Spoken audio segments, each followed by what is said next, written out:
Hey everyone, welcome back to another episode of Remember 11. Last time we talked to Satoru a bit through the notes, and well, Satoru says he knows he's being chased by somebody, but we're not clear why Satoru thinks that. And so Koko asked him, and that's pretty much it. And then, you know, Krokro, Yomugi and Uni were being perverted. I had a good laugh. But anyway, that's where we basically left off. Yeah, let's see what happens next. I'm surely excited.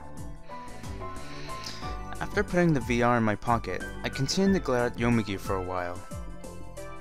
He stood leaning with his back against the wall, an expression of feigned He stood leaning with his back against the wall, an expression of feigned ignorance on his face. Before long, perhaps he couldn't stand my overpowering look any longer, as he came up to me and started talking.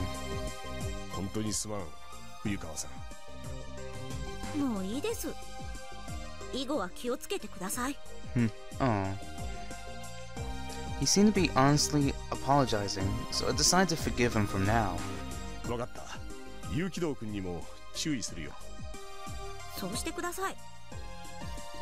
I spread out the rolled up newspaper.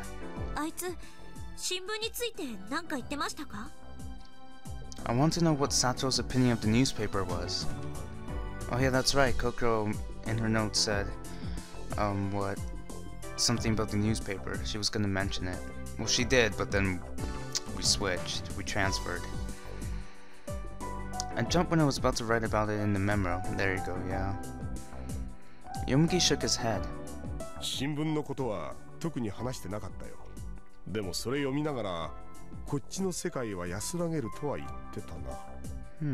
Odd. I think that at peace could be the least suitable word possible to describe this shelter cabin. Even so, I wonder why. Yomugi continued.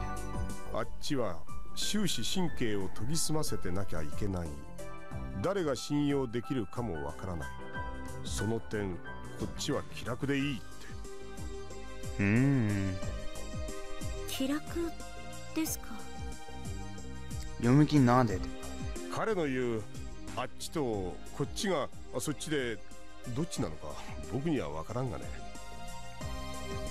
Saying that, he shrugged his shoulders. Comfortable, huh? As for me, which world do I find more comfortable?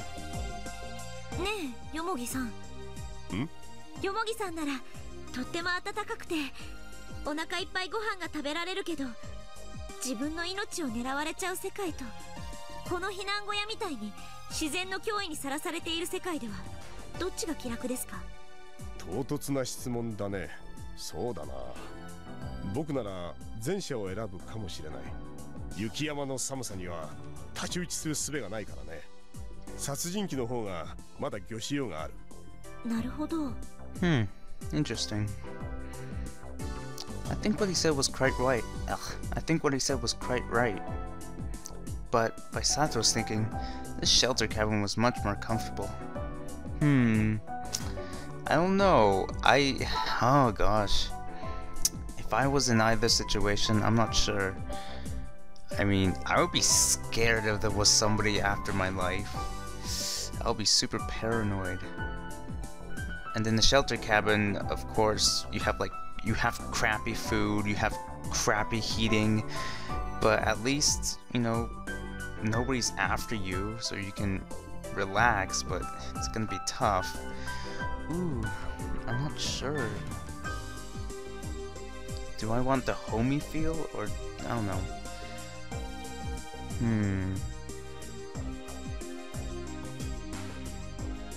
I think I'll go with Satoru. I think I'll go with the cabin's much more peaceful. You know, I'll be way too paranoid, you know. Inubushi Keiko, if I know what she is, I know what she is, so I'll be pretty scared. Or maybe any of the other people. who are just, you know, putting on a face. Eek.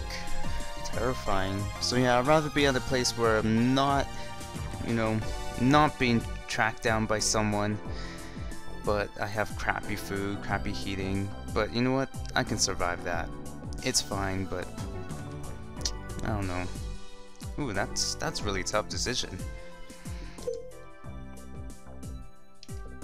It's said that humans are mysterious beings who don't experience terror and crisis on the same scale as one another. Yeah, that is true. When Threat A and Threat B both attack in succession, if Threat A exceeds Threat B by even a little bit, they'll think that Threat B isn't such a big deal compared to Threat A. Ah. For Satoru, an unknown killer is probably a lot more dreadful than the threat of nature. That is true. To me, a threat of an unknown killer is more scary. As far as real experience goes, as I felt the fear of death at Sphere myself, I understand his feelings so well it hurts.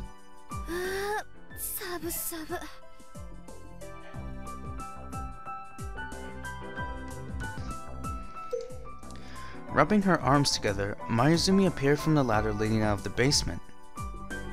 Just when I was thinking that I didn't see her around, it seems she was in the basement.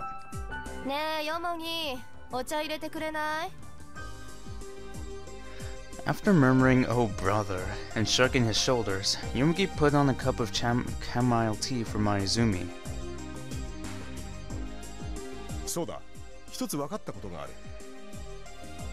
Suddenly saying that, Yomugi pointed to an area of the newspaper with his finger. GPS の話なんだが、どうも機械の故障じゃないらしい。それじゃあどうして使えないんです？この記事に答えがあった。GPS の衛星が狂ってるらしいんだ。My eyes followed Yomugi's pointing finger to the article. The heading read, GPS satellite malfunction due to solar winds. Solar winds. Solar wind. A stream of plasma which emanates from the upper atmosphere of the sun and is composed mainly of electromagnetic waves and protons and moves at speeds of 350 to 700 kilometers per second. Comets which leave trails tracing to the far side of the sun are blown there by the solar wind, and does not reach as far as the surface of the Earth, and thus has no effect in terrestrial magnetism. However, magnetic storms, the aurora borealis, or disruptions in the ionosphere are all caused by this solar wind. Huh, interesting. Okay. 11年周期で訪れる太陽風のせいなんだとさ。今年は2011年、太陽風の当たり年なんだそうだ。Wow.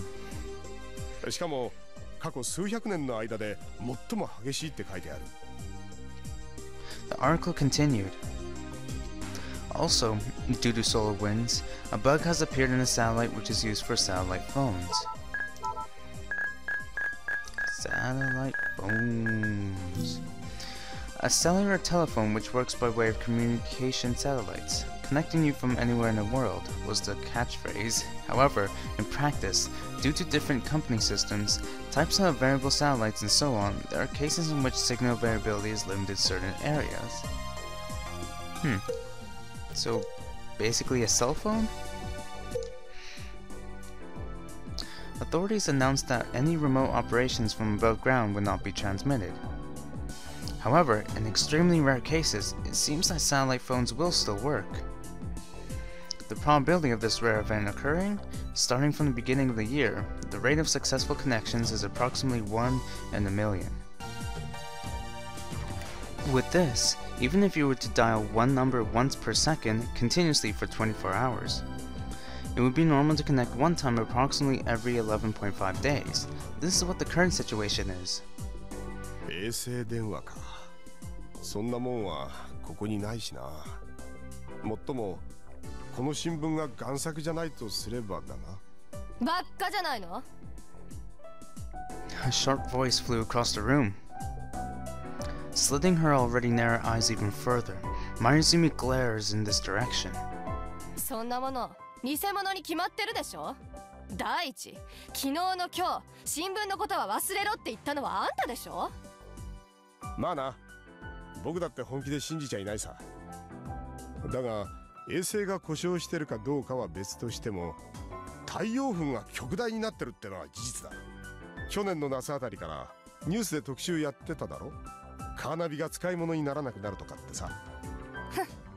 その新聞を作ったやつもニュースを見てたってだけよ。信憑性を持たせようっていうくだらない小細工だわ。いたずらにも程がある。一体誰がこんなことを。 Done talking, Mayuzumi closed her mouth. We all sunk. It seems that when we discuss the newspaper, we always go around in circles. Whether it's a prank or whether it's real, there's still one thing we don't know. Just when, who, how, and why did someone put this newspaper here? Thinking about it only raises more questions. And Uni broke that silence. Oh, what's he gonna say? Oh, okay. In the corner of the room, he, who had been watching us silently, let out a small chuckle. どうしたんだよ、ユニ。その新聞の記事、本物にしたくないよね。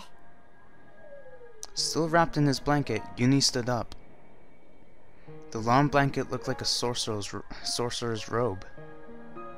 だけどね、僕知ってるんだ。その新聞は本物だよ。Okay, Uni, you're kinda scaring me. 何言ってるの？僕らは死んだんだ。What? ううん。 He continued speaking in an austere tone, as if he were a shrine maiden handing down the oracle of a god. Whoa. 僕たちはこれから死ぬんだ。 Darn. None of us could say anything. Only the sound of the wind filled the interior of the shelter cabin. Like a rising requiem of sorrow, incessant, bearing down. The sound of falling snow could be heard from the roof. Gathering myself together, I questioned Uni. ユニ、それどういうこと？ I didn't get to hear the answer, because my consciousness disappeared. Oh no. Ooh. Okay. Uni is, oh my.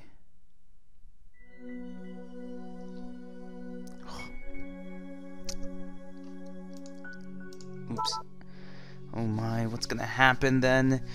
Ooh, Uni. And Uni right there was like talking like he was an adult who knew everything. Gosh, that boy is mysterious. Anyway, I miss him. Standing in front of me, where Uni had just been, was Hotori. She was watching me with a blank look on her face. もうどうして肝心な時に。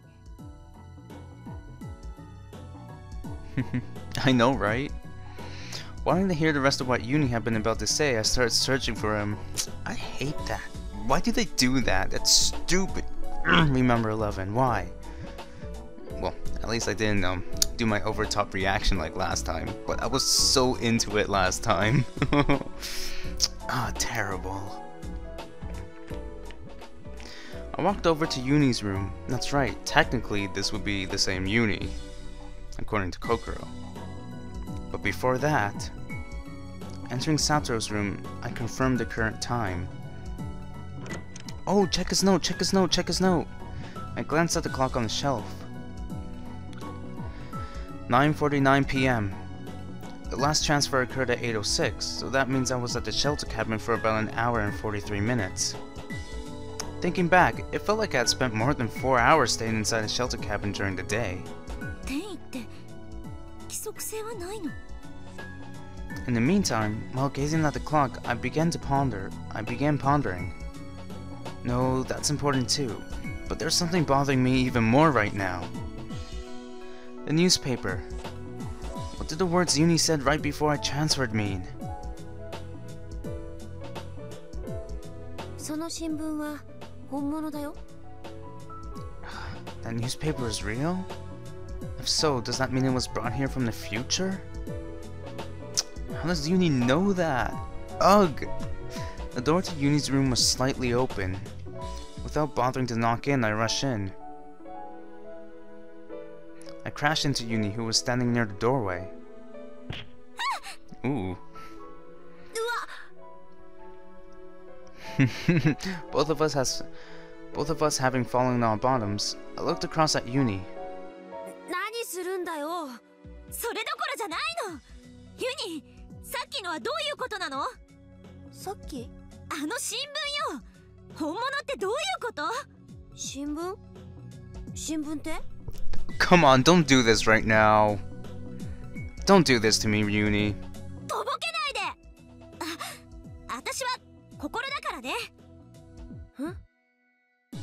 As though a question mark had appeared over his head, Uni now a deep sigh and shrugged his shoulders. サトルの病気には付き合ってらんないよ。だから、私は心だって言ってるでしょ。ねえ、教えて、さっきの続き。新聞なんて知らないってば。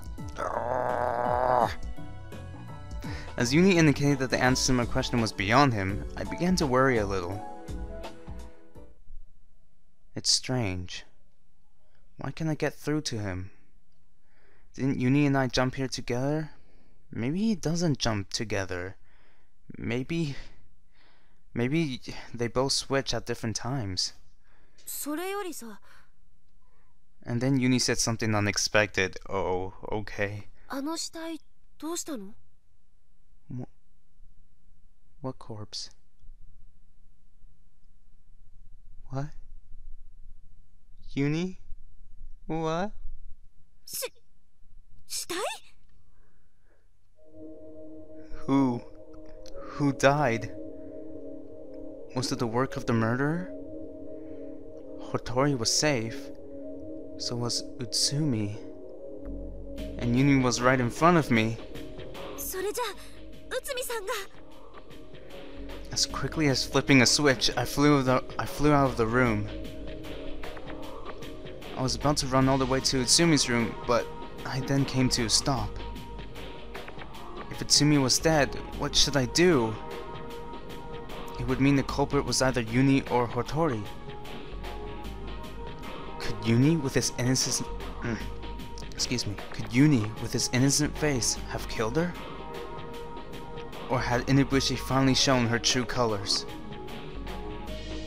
At the very least, the two looked completely calm. あの死体どうしたの？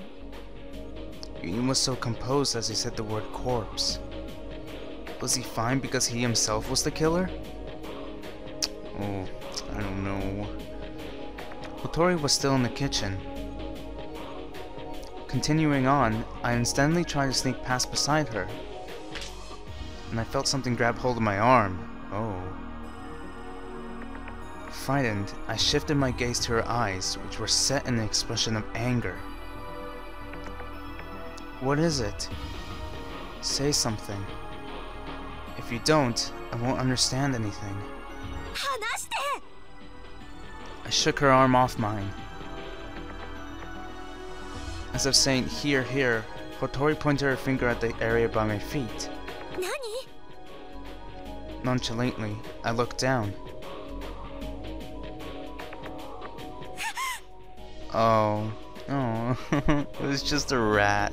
Mouse. No, I think that's a rat. It was a corpse. A small living being, a brown rat's corpse, had tumbled out from somewhere. Its head had been cruelly crushed, causing blood to issue from its small mouth. That eerie sight made me look away reflexively. I pressed a hand tightly over my mouth and crouched down.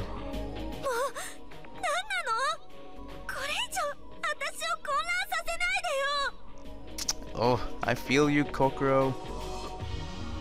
A lot of things have happened until now, and it was getting to be too much to follow. As if someone was trying to continually test my courage, it felt like I've been on a long and horrible trip until now. My mind is overheating. This may be the same feeling as having a bad drug trip.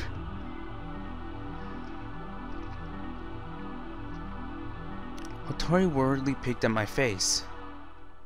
And then Utsumi came up from the stairs leading to the basement. Yukido-kun? Utsumi-san! 無事だったんですか? Blankly staring at me, she replied.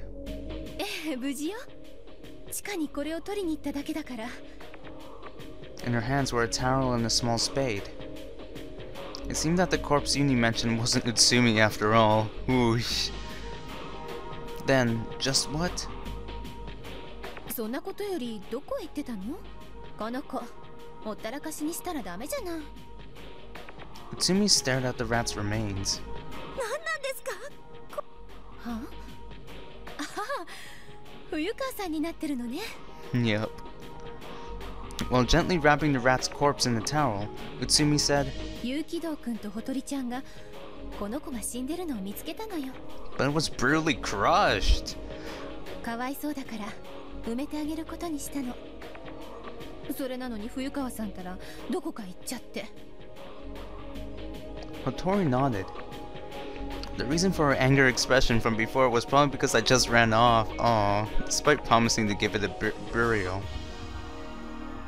Utsumi carried a towel that the rat was wrapped in her. Utsumi carried a towel that the rat was wrapped in her arms, as if it was extremely precious. It was almost as if she were embracing the baby. Hotori too had knit her brow in mourning for the death of the rat.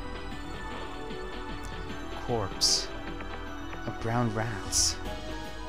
Where is there a brown rat in this facility? 待っててください。私も必ず手伝いますから。3分だけ待って。 I ran to where Uni was. Uni was lying sprawled on top of the bed. Seeing me, he made up a fed-up face. だから新聞なんて知らないって。違うの。 I frantically shook my head. さっき言ってた死体ってもしかして。ネズミ、お墓に入れてあげた？僕気持ち悪くて手伝えなくてごめんなさい。 No. Rat. I flopped down onto the bed. サトル？どうしたの？なんでもない。なんでもないの。 The truth was never anything to be afraid of.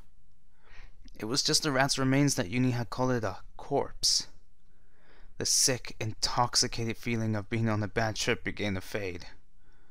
Was this, too, just me getting spooked by shadows? There wasn't anything eerie at all, only fear itself. In reality, there might not actually be a murderous monster. Just like a broken specter, the thing that created the shadow of the murderer may be me myself, controlled by my fear. Hey, wait.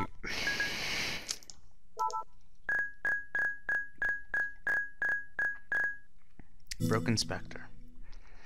On a high mountain at sunrise or sunset, when one is standing in front of a bank of fog, the sunlight shining from behind you may project your shadow onto the fog, surrounded by a ring of rainbow light. This is called a broken specter.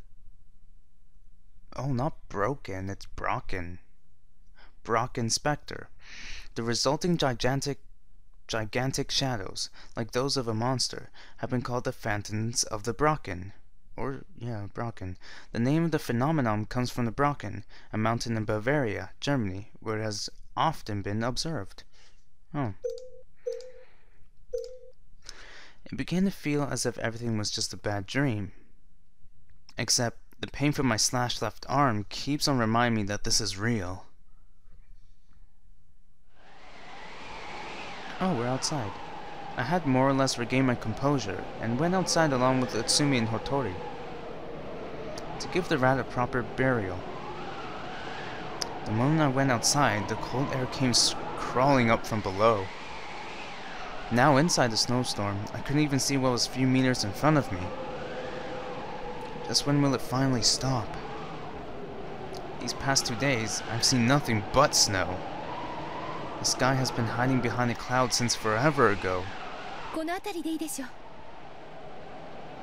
In the area just outside the front entrance, Utsumi and I started clearing the ground. Hotori eagerly started swinging the shovel downward, digging out a hole in the frozen earth. She soon became covered in sweat. Even though I offered, she shook her head from side to side. In no time, a hole about 10 centimeters deep had been opened in the earth.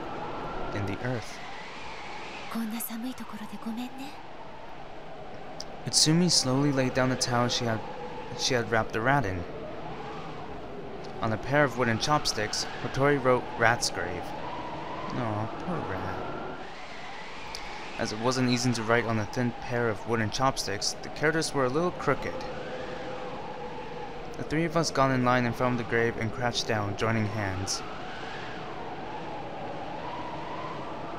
Please don't let anyone else die, I prayed. That may be a little bit beyond the power of a rat buried in such a shabby grave, though. Still, I couldn't help but try.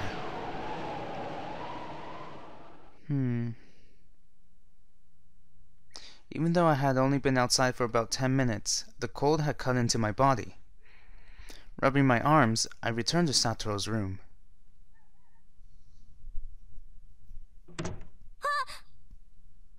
I hadn't noticed when I was confirming the time because I was so surprised, but a note had been left on top of the table. Ooh, yay, let's read it. Taking the note in my hand, I lay down on the bed and began reading the note. Kokoro, this is sort of sudden, but do you know where the largest mountain on the planet is? It's on the border of Nepal and Tibet. Elevation 8,850 meters. It goes without saying that I'm talking about Everest. Well then, on the other hand, where do you think the deepest point on the planet is? In this case, the deepest point on the planet means the lowest place that flesh and blood human can reach. In other words, not an ocean trench, but somewhere underground. Do you know where it is? The correct answer is in the Republic of South Africa. In a deep-level gold mine, there exists the deepest hole in the world. The depth is about 3,580 meters. But you know, I just found a place that's even deeper than that. Inside my heart. Ooh, Satoru. I'm so thankful to a girl named Fuyukara Kokoro. This thankfulness is even deeper than that deep-level mine. Aww. And at the same time, I'm so moved it hurts. The feelings in my heart climb higher than Everest. In other words, if the feelings in my heart were to be converted in units of distance, they'd surely reach far above 12,430 meters high. That's around how grateful I am to you right now. Of course, I'm talking about how you safely got away from the culprit who's after me. Thank you very much, Kokoro. Because I'm a man who's studying the natural sciences, I can't think of the right words to express myself, but far above 12,430 meters. If my feelings can be transmitted through this numerical value, there's nothing more I desire. I was worried about the injuries that were inflicted on his body, but it seems Satoru was still thankful regardless. I felt just a little proud of myself. Well then, no matter how many words I string together, it won't be enough to tell you how thankful I am. But there's something else important that I have to tell you. I have no idea when we'll transfer again after all. I apologize for the rudeness, but I'll be changing the subject to my reply around here. I sat up on the bed. This wasn't something to be read lying down. Without thinking about it, I sat up perfectly straight. Question. By somebody, who do I mean? I put it in a voice recorder too, but I don't know. My answer is that I don't know. Except, I don't think it's Uni. I don't have any proof or anything, but I can't even imagine Uni being the one that's after me. And I think I can exclude Itsumi-san as a suspect based on my personal impression of her. In her case, I'm especially doubtful, since her speech and conduct aren't the least bit suspicious. The last one is Satori. I'm hesitant to talk about her in black and white. Just as he wrote, she was the culprit in the Awazumi incident after all. even if the Hotori personality is uninvolved, there's another, more ferocious personality lurking within her. You can probably say that the probability is high. It wouldn't be going overboard to give a warning. Indeed, that's true. Question. Why do you think that someone is after you? Now that you mention it, I haven't told you the details yet, huh? I was on the clock tower when I was first attacked. I was pushed off it by someone. Oh. Thankfully, my injuries weren't too bad, but if I landed the wrong way, I might have died. I don't know whether the culprit in the incident intended to kill me, but they at least did it with the goal of hurting me in mind. After falling from the clock tower, I lost consciousness. When you woke up at Sphia, it was probably a few hours afterward. That's right, when I came to Sphia for the first time, I was lying on a bed. Utsumi was treating me at the time, but I remember my entire body aching painfully. I jumped into his body after he was in that condition from being pushed off. And if Satoru's body had died soon afterward, I might have died along with it. I'm thankful it wasn't too serious. The next time they come after me, I was in the bathroom. While I was in the bath, someone tried drowning me by plunging my head into the water. Oh, so that's what happened. Ooh. To almost be drowned in the bathroom, I shivered. Not from the cold, but from fear. Suddenly feeling uneasy, I got off the bed. I locked the door. Good choice, Kokoro. I checked the lock on the window, because I don't know when the murderous monster will come after me again. I sat down on the bed, and thinking that a hand would pop out from under it, I put my feet on top of the bed, so that I couldn't be attacked from behind. I sit with my back against the headboard and continue reading the note while hugging my knees. Ooh, how to be paranoid. Hey Kokoro, do you know who the culprit is? Please tell me in detail what it was that happened then. I'm begging you. Huh? What does he mean? Do I know who the culprit is? There's no way. The clock tower incident happened before the personality exchange started occurring after all. And the power was out during the incident in the bathtub as well as the knife attack, so I couldn't see anything. What was he trying to say? I didn't understand what he meant at all. In the meantime, I continued reading. Sorry, the conversation has changed direction a bit. Well, that's it for now. The clock tower, bathroom, and my left arm being cut. These three things happening in succession mean that someone is after me. Or correctly, someone is after my life. About Sphia, is there any way to leave, or are there any means to communicate with the outside? It's hard for me to say, but the answer to both questions is probably no. If my memory's correct, there shouldn't be any way to leave or communicate with the outside world. I can't say this for certain because right now, I'm a little amnesic from the fall. Oh, so yeah, some of his memory's gone. I more or less remember Sphia, but it might be that there's something I'm forgetting. I apologize for only being able to respond with such irresponsibly unhelpful answers. If I remember anything, I'll tell you right away. About the shelter cabin, did anything important happen? I don't think there's been any big changes. Yomigi-san and Yuni are just lazing around.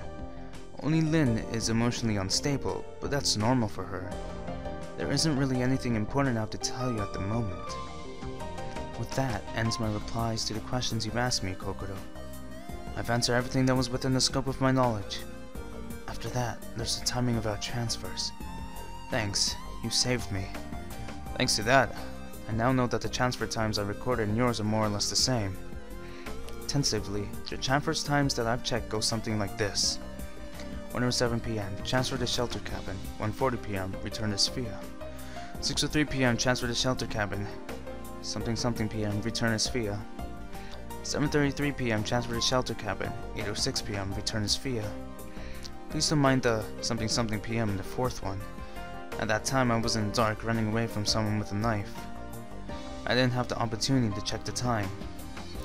I don't know yet, but there's a rule about the timing of the transfers. The only thing I can say for sure is that you and I both transfer into each other's body at the same time.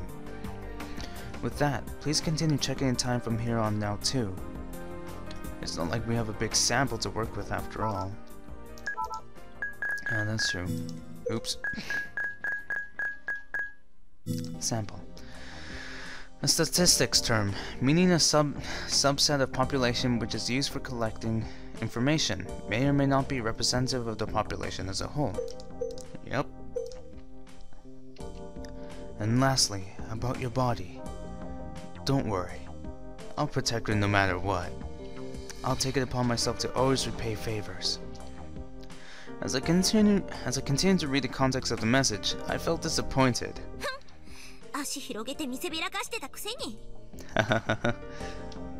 Just remembering it made my cheeks turn red. I think I should tell him to be mindful of other people's eyes as well. And moreover, Koko and I have a connection that can't be severed even if someone tries to cut it. I just noticed it now, but it seems that I, without you, am just me. Either way, the fact that I'm me doesn't change, but even so, when you're there, I feel like I can be more like myself. There's a 4-character Chinese aphorism that goes like that. Do you know it? Sekuja Kensei. Red accepts blue entirely, is what it means.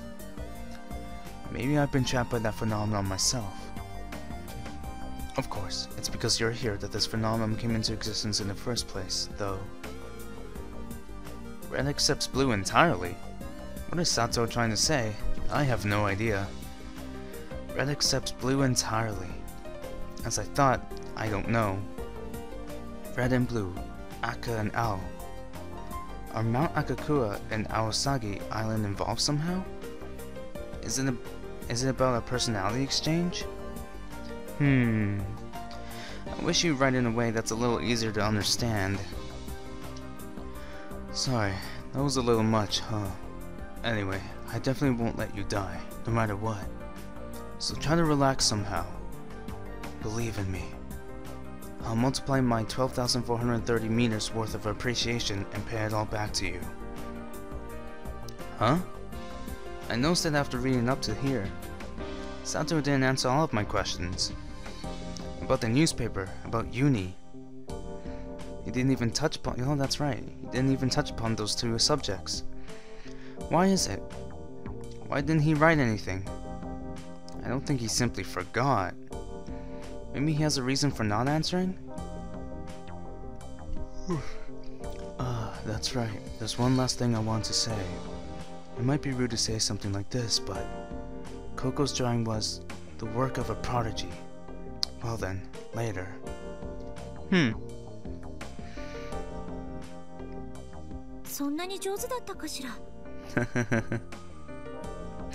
know it wasn't good artistic taste, but I don't know about it being the work of a prodigy. I don't really understand, but it seems my drawing really left a deep impression on Satoru. There's no reason getting praise should make me feel bad. Harboring a slightly complicated feeling in my heart, I once again lay down on the bed. While holding my knees, I continually take in deep breaths. With the exhaustion having worn down my body, those deep breaths soon changed into sleeping breaths. Snore. Oh, so are we gonna wake up? Finally, the third day.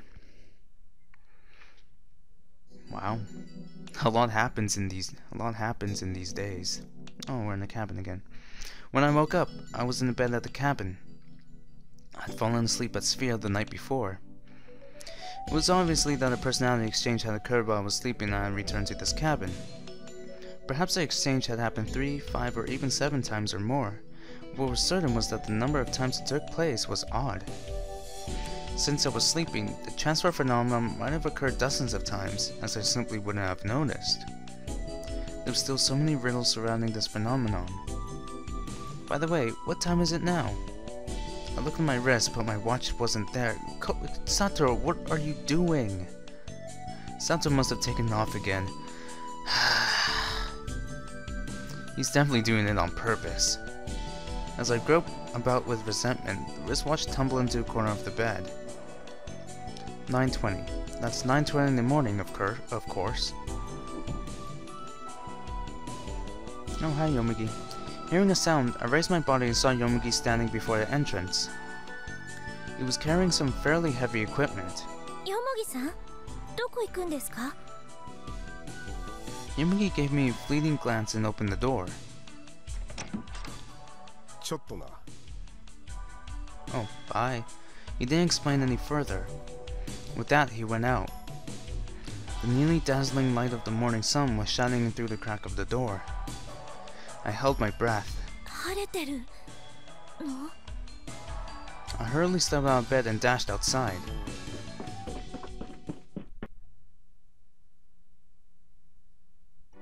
Ooh, it was a magnificent scene.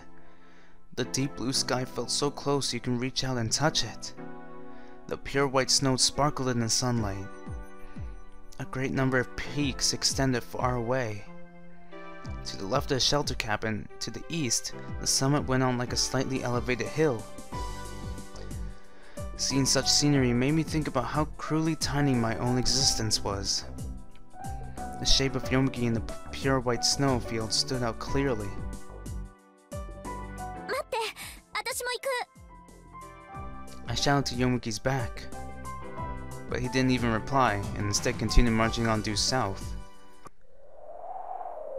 A cold wind shook me up as I cut through the snow.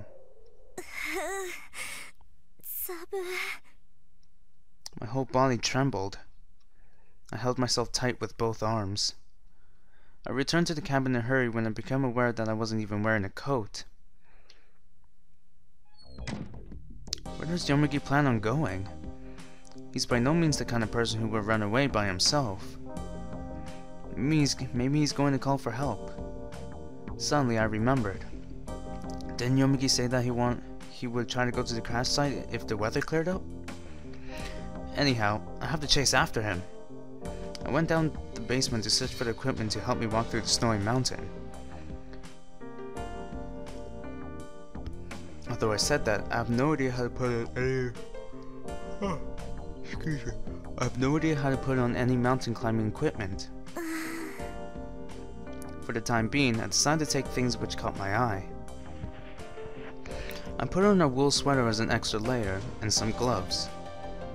Since there was an ice axe, I decided to take it too for some reason. An ice axe, eh?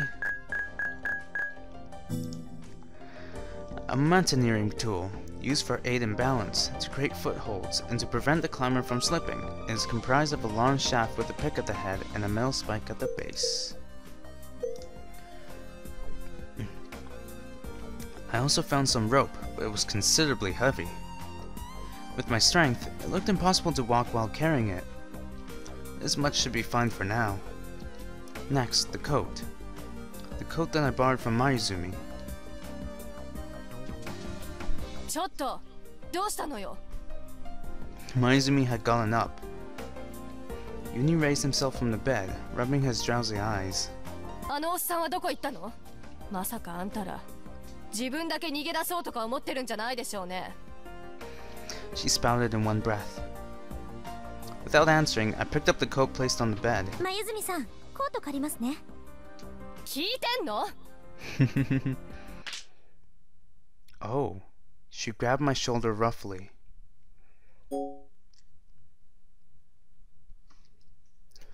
Ignore Mayuzumi? Explain the situation to Mayuzumi. Well, I don't really want to be mean. Ignore? Ooish. She'll get mad at me for sure. I'll explain it and try to compromise with her. 落ち着いてください。これから墜落現場に行ってきます。え？前によもぎさんが言ってたでしょ？晴れたら行ってみるって。無線機か何かがあるかもしれないからって。そうだっけ？そうなんです。Mayuzumi let go of me. Oh, that was a good choice. あんたも行くの？ I nodded. よもぎさん一人じゃ大変でしょうから。みんなで力を合わせないと。Mayuzumi snorted. It sounded kind of sarcastic. 必ず戻ってきます。それまでユニのこと。戻ってこなかったら？戻ります。絶対に。Mayuzumi sighed and returned to her bed. お土産期待してるわ。She said bluntly.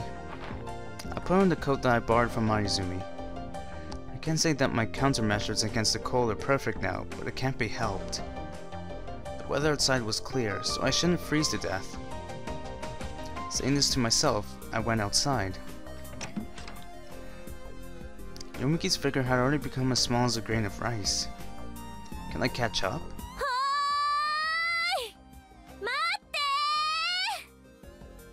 I shout in a loud voice while furiously waving. Yomiki turned this way.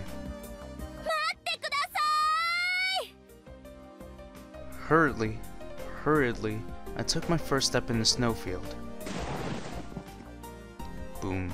My feet plunged into the snow. It's deeper than I thought. I frantically advanced, following the trail Yomiki had rustled while also making use of the ice axe I had taken. Still, I became all sweaty before catching up with Yomigi. And yet, the distance I had covered was just about 200 meters. It's so difficult walking through snow. I wanted to take off the hot coat. I wanted to jump on the snow and feel its coldness on my face. Yomigi was waiting silently. I somehow caught my breath. 行くんですよね。墜落。現場、私も一緒に。However, Yomigi's face was calmer than ever. He shook his head a bit. 小屋に戻れ。戻れと言ってるんだよ。なんでですか？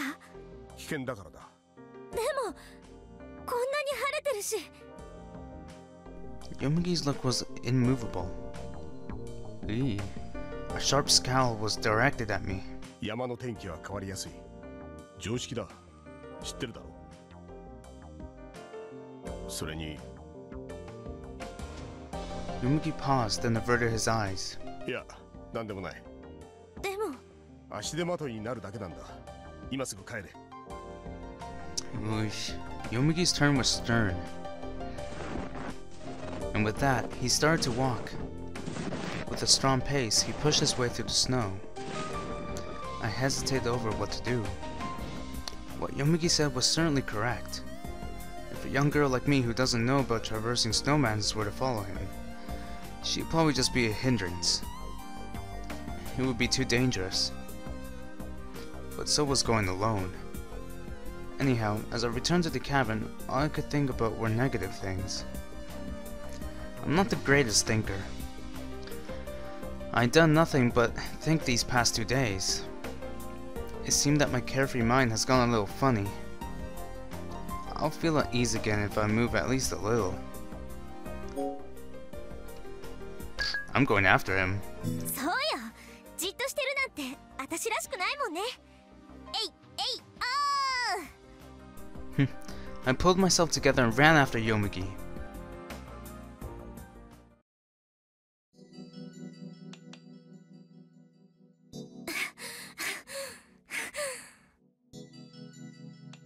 I was out of breath.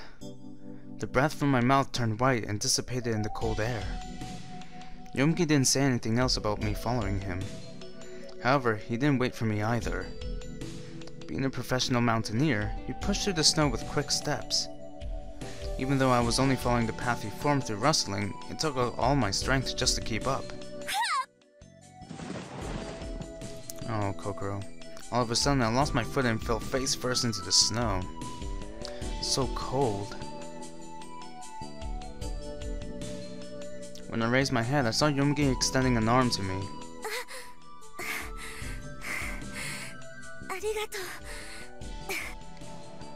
I managed to stand up with Yomigi's help.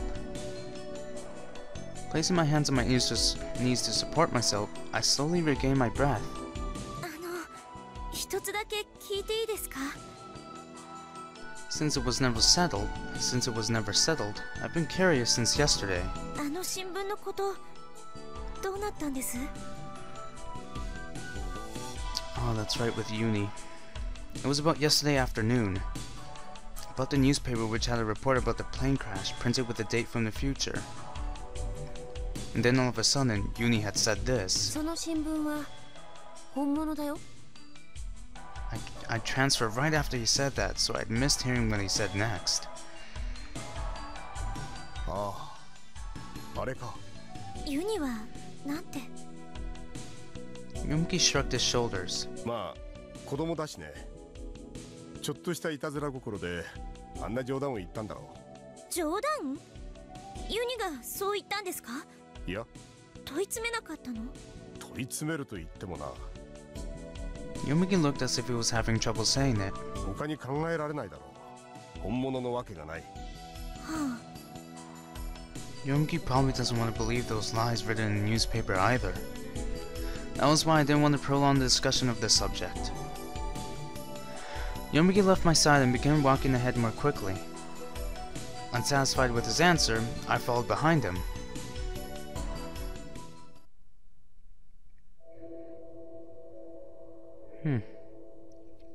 It was the I see an arm. It was the disastrous sight that made me want to cover my eyes. Unable to form any words, I collapsed where I stood. だから来るなと言ったんだ。 Ooh, yeah, it's gruesome. Yomuki muttered unpleasantly. However, I could no longer hear his words. I was beaten down by the cruel spectacle spread out in front of my eyes. The airplane had lost its original form and lay broken in pieces. Around the area were several black lumps half buried in the snow. Dead bodies. A number of carbonized corpses were lying around. Their arms were stretched out as if reaching for something. There were some that had lost all semblance of human form, twisted into strange shapes. There were those completely severed from the rest of the body at the chest or waist. There were those who were like marionettes, frozen stiff. It was but a mere illusion that the silvery landscape was beautiful. At the very least, there's nothing beautiful about the place I was in now. A carpet of white smothered the lamplight of life. The scene spread out before us was a world of death, and a world of nothingness. Only heartless silence exists here. Maybe I'll turn to charcoal as well and be laid across this world of death. The fear I had felt in the accident came back to me once again. And then I felt it. An image I hadn't seen until now. The image of death. And I felt a chill run down my spine.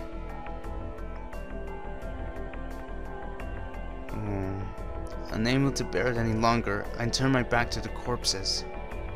From deep in my throat, heart-gastric juices began to churn. Oh. I tried to endure it. But what I thought I had turned my back on was in front of me as well. Oh. Right there in front of me, a single slender finger stuck up from under the fallen snow.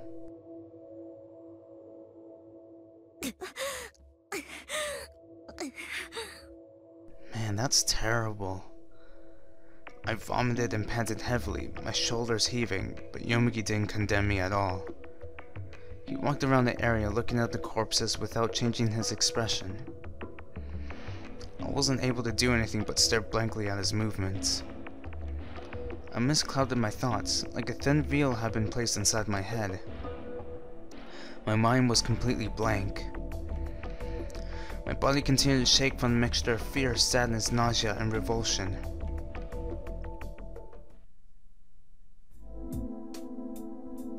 At the end of his searching, Yomuki was able to find a satellite phone and wireless radio in the wreckage. やっぱり無線機は壊れてるよ。 Yomuki reported each of his findings as if to confirm that I was still conscious. 衛星電話は無事なようだが、やはり新聞記事は正しかったみたいだ。うんともすんとも言わない。 I wasn't in any condition to reply. Ignoring Yomigi's voice, I crouched down unmoving, hugging my knees. Other than that, the search had yielded slightly frozen rations and one eared and slightly burnt teddy bear. Aww, that was Uni's, wasn't it? As well as a few coats that still looked usable. Yomigi also seemed to have found a bag that was checked at the luggage counter of the boarding gate. And one more thing. What he picked up from under snow was a translucent black file. Yomigi's expression suddenly altered. With finely sharp eyes, he looked at the contents of the file. It was... Oh, right, Koko's file. The file with the collected information about the murderous monster Inubushi Keiko. It had survived, unburned. Even if he had found something like that, it would probably wouldn't be of any use whatsoever. Yomigi continued to read through it as though he had been sucked in. Did he have an interest in Inubushi Keiko as well? After a while, Yomigi closed the file. Yomigi, who had just been scavenging with a disinterested look, now wore an expression of suffering. Unchanging, he quietly put away the file.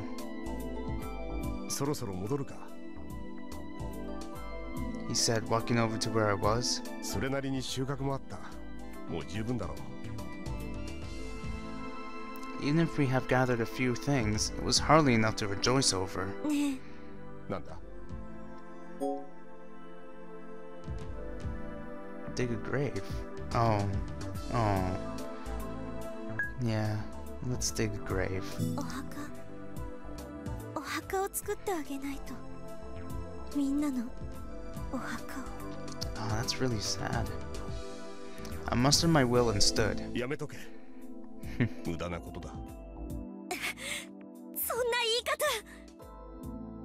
方。 Unstopped, I glared at Yomigi. I saw him biting his lip, his expression unpleasant. よもぎさん。生きて帰らなくちゃならないんだ。それが生き残った僕たちの義務なんだ。だからやめとけ。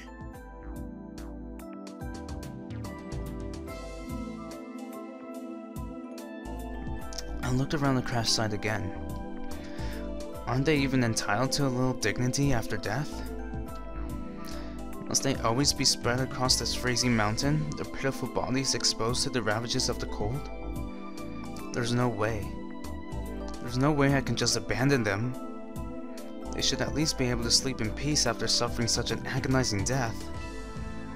I felt like this was also a responsibility of ours as survivors. やっぱり私、お墓作ります。 Yomigi looked astonished. Ignoring him, I searched out a suitable place and started digging a hole with the ice axe.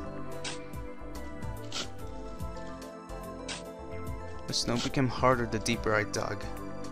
Underneath the layer of soft snow on top was a hard ice bank. At first I thought that compared to soil, snow should be easier to dig up. But that was a naive thought. Yomigi silently helped me.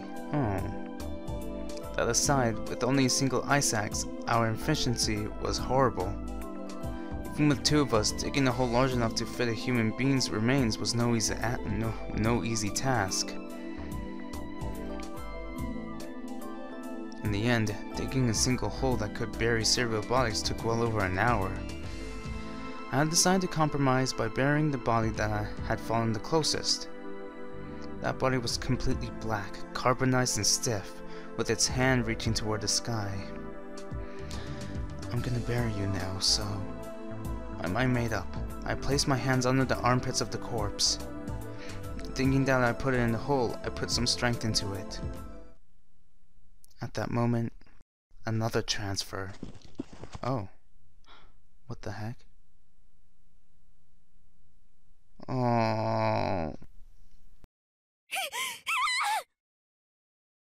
Panicking, I hurled the black hand I was holding. Oh, that's sad. My spine froze. The frailty of the human body. And my act of throwing away the arm. Even if you try to persuade and control it with reason, the body will still move on reflex. Once again, the acid started to well up from my throat. I fell where I stood. Tears started to flow. I went on and on about preserving their dignity, only to end up desecrating them myself. I had done something so cruel to them. I'm a hypocrite. My resolve was weak. For all my arrogance, they were just empty words. I resented my own pitiful self.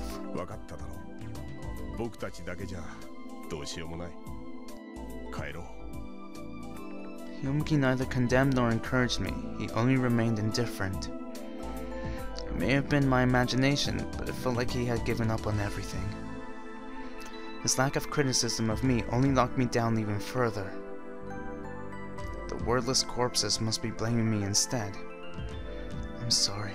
I'm so sorry. That's sad. The tears wouldn't stop. Beside the place I was crouching, the wind blew. The broken pieces of those who were once human began to crumble and scatter, dancing on the wind.